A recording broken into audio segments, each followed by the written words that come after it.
हाय, मला असं वाटतं की आजही मी परफेक्ट नाही, पण मी थांबलेली पण नाहीये. माझं काम मी रोज करतीये. गुड मॉर्निंग सगळ्यांना. सकाळी लवकर उठून मी फ्रेश झाली. त्यानंतर माझं एबीसी ज्यूस घेतलं. सकाळचा चहा मी बंद केलाय म्हणून रात्रभर भिजवलेले टम्म फुगलेली बदाम खाल्ले. मेथी पण रात्रभर भिजत ठेवली होती. सकाळी त्याच पाण्यात उकळून घेतली. नंतर बॉटल भरून ठेवल्या.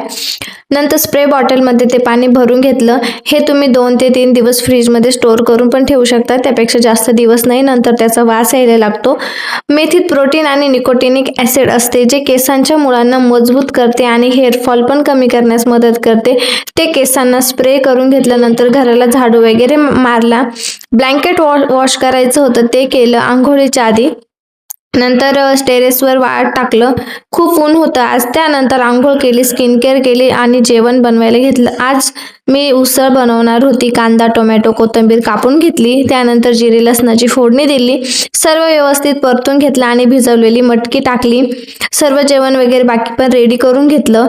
जेवण करून दुपारी पिल्लूला झोपवलं. त्यानंतर ब्लँकेट धुतल्यावर इंडेक्स फिंगरचा नख तुटला होता म्हणून नेल पेंट लावली. नंतर चहा घेतला आणि हे संत्रीची साल वाळत टाकली होती, ती सुकली. मग तिची पावडर बनवून घेतली. त्वचेसाठी अत्यंत फायदेशीर असते. स्किनवर अँटीऑक्सिडंट म्हणून काम करते. जेवणामध्ये पण वापरू शकता. पचनासाठी उपयुक्त असते. Thank you for watching. See you tomorrow vlogs. Okay, bye.